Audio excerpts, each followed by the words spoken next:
دا مصافحه بعد الصلات دا مسله ول موږ ذکر کو. دا زموږ د بریلویانو په دې مسله باندې اختلاف دی چې د لمانځه وروسته مصافحه شته که نشته. نو د لمانځه وروسته بیا خاص کر دا پنځه لمونځونه په پنځو لمونځو کې بیا خاص سهار و مازدیګر اهل بدعت بریلویان چې کوم دي هغه څه کوي، یو د بل سره مصافحه کوي. او یو چې کوم بیا د اختر د لمانځه وروسته یا د اختر په ورځ باندې د سهار د لمانځه وروسته خلک مصافحه کوي. دا اهم مسله ده.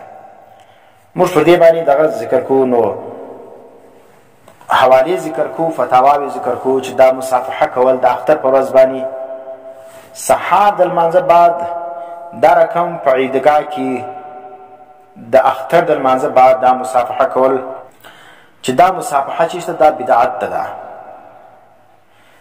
ولی یو خدا دی علامه شامی فرمایي چې ان المواظبه عليها بعد الصلاه خاصه قد يؤدي بالجهله الى اعتقاد سنيتها. کتاوز سنت نه بولم دا خود غیر شکار دی، د ثواب کار دی، د خوشحالي ورځ بس موږ د غیر اوبر کو.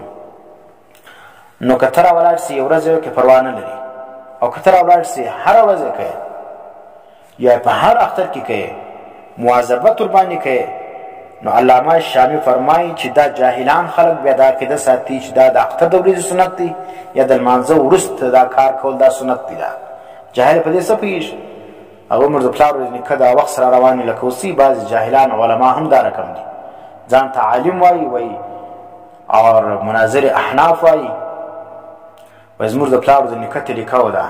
دا خو یو ښه عادت دی، یو ښه کار دی. نو اوس په روغبر کې څه ګناه ده؟ نو علامه شامی څه فرمایي چې ان المواظبه عليها بعد الصلوات خاصه قد يؤدي بالجهله الى اعتقاد سنيتها. چې مواظبت پر دغه مصافحه باندې وروسته لمانځه دا جاهلان و دې طرف ته بیایي چې هغه اعتقاد د سنت والي د دې ساتي. بیا نو یو کار سنت نه دی او جاهل سړی هغه ته چې شوی سنت وایي. مارتل دغه نام نهاد مناظرین هم په حکم د جاهلانو کې دي، ځکه هغه هم دې ته سنت وایي. دا بدعت ته دی چې شوی سنت وایي. بیا فرمایي علامه شامی وروسته ذکر کوي مع ان ظاهر کلامهم انه لم يفعلها احد في السلف. و ظاهر د دې کلام د دې فقهاو ششتي چې دا کار چې کم دی دا نه دی کړی په سلف کې چا. ویني په اسلافو کې دا کار یو چا نه دی کړی. او دلته دا جاهلان بریلویان څه فرمایي؟ هغوی دا زموږ د پیړیو څه دا کار چې کم دی هغه زموږ اسلافو کوي. نو علامه شامی په سلف کې خو دغه روغبړ د لمانځه وروسته چا نه دی کړی. دا روغبړ د اختر په ورځ باندې د سهار په مسجد کې کول یا په عیدګاه کې کول، دا عیدګاه لمونځ صحابو هم کوي. دا د اختر ورځ پر صحابو باندې امرا کړله.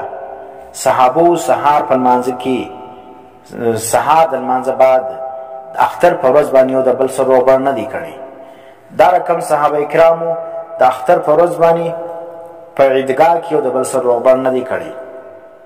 نو که چیرې دا ښه کار وای نو صحابو به خامخا کړی وای، ځکه صحابه کرام د مصافحې په حکم باندې خبر وو او په دې خبر وو چې دا سنت کار دی او دا ثواب لري. نو هغو چې کوم دی په دا ځای باندې نه دی کړی، نو زموږ لم پکار دی چې په دا ځای کې د دې شي څخه ځان وساتو. او بل طرف ته په موږ کې خرابي دا ده چې موږ دې ته لازم وایو، یو همیشه توب باندې کو، دویم دا دی دا ته موږ لازم وایو، او بل دا دی دا د اهل سنت شعار دا خلق بولي. دا بریلویان څه دي؟ او دا د اهل سنت شعار دی. حالانکه دا د اهل سنت شعار نه، دا د چا شعار دی؟ دا د شیعګانو شعار دی. علامه شامی فرمایي چې دا من سنن الروافض. دا د اختر د لمانځه بعد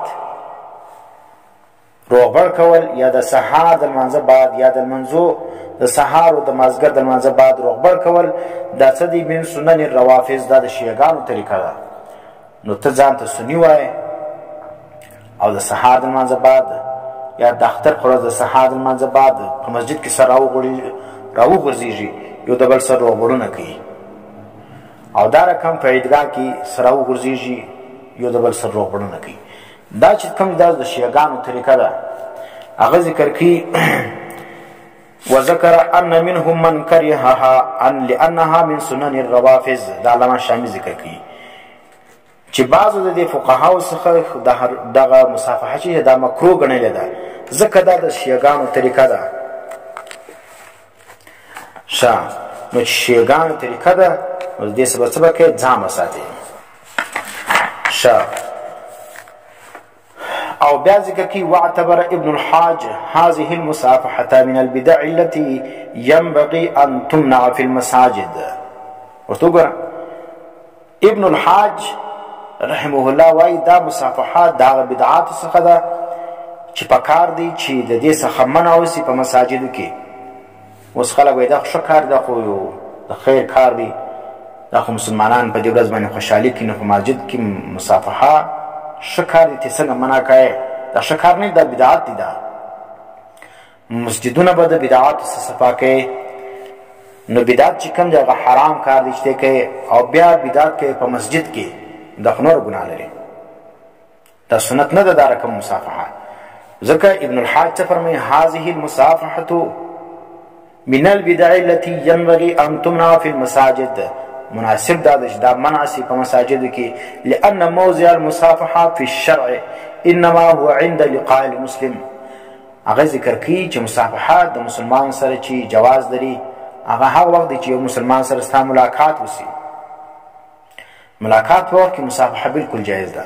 او دا چې د کور پر یوه ځای باندې سر روانې، د دې خوا مسجد لري، یو ځای روان دي، یاران دي، ورور دی، زوی پلار دی، وینې د اکا زوی دی، دلته د دې خوا مسجد له پر یوه ځای روان دي، ګپې سره کوي. چې هلته لمونځ وسي بیا یو پر بل باندې راوغورځي، روغبړونه شروع کړي. دا چې داسې ښه کار دی نو هره ورځ یې ولې نه کوې؟ دا نور ورځې بیا کم ځای دغه کې راغلی دي. بل دا دی نور ورځې چې ته کوې نو د هغه دپاره هم دلیل بیا موږ غواړو درڅه. نور ورځې ولې نه کوې؟ نور ورځې چې کوې نو به دلیل پېښې. که خالي په دا ورځ باندې کوې نو په کم دلیل باندې کوې؟ دا نور ورځې پرېږده په کم دلیل باندې. که نور ورځې ته زه کومه نو د هغه دپاره هم دلیل غواړو، او که نور ورځې نه کوم صرف په دا ورځ باندې کوم نو په دې ورځ باندې هم دلیل څه غواړم. ځکه مصافحه چې کوم د عند لقاء المسلم راغلی ده چې د مسلمان سره ستا ملاقات وسلو، بیا به څه کوې؟ مصافحه به کوې. لا فی ادبار صلات، د لمانځه وروسته مصافحه په شریعت کې جواز نه لري. فحیث وضعها الشرع توضع، کوم ځای چې شرع دا مصافحه جایز کړې ده هلته به کېږي. فینهى عن ذلك ویزجر فاعله، نو منع به کېږي د مصافحې څخه او زجر ورکول کېږي فاعل د دې مصافحې لره.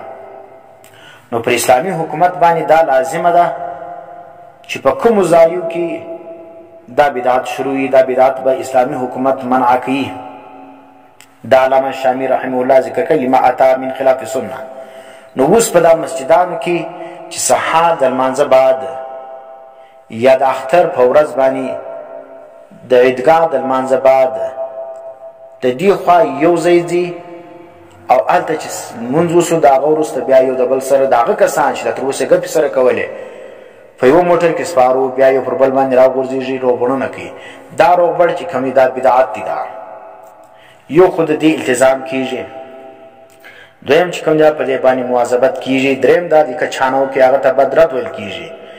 هغه د اهل سنتو څخه بعضې خلک څه کوي؟ باعث وي دا وهابي دی، دا به ګوره کم نوي دین راوړي دي او ملامتوي یې. که چیرې دا رقم خبرې پکې موجودې سولې نو بیا دا کار چې کوم دی دا سنت نه دی، دا بدعت دی. دا او که چیرې خالی دا رواج په طور باندې کېږي، خلک یې دین نه بولي، مواظبت نه ورباندې کوي او دغه د خوشحالۍ په طور باندې کوي، بیا جواز لري. لیکن دا رسم دی، دا رسم قابل ترک دی. دا ځکه رسم چې کوم دی هغه آخر بدعت جوړ شي، بیا خلک لازم وګڼي.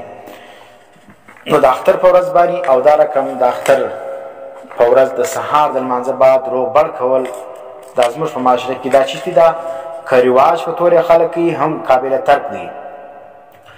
او که چیرې لازم بولی او سنت بولی بیا خو بالکل دا بدعت دی.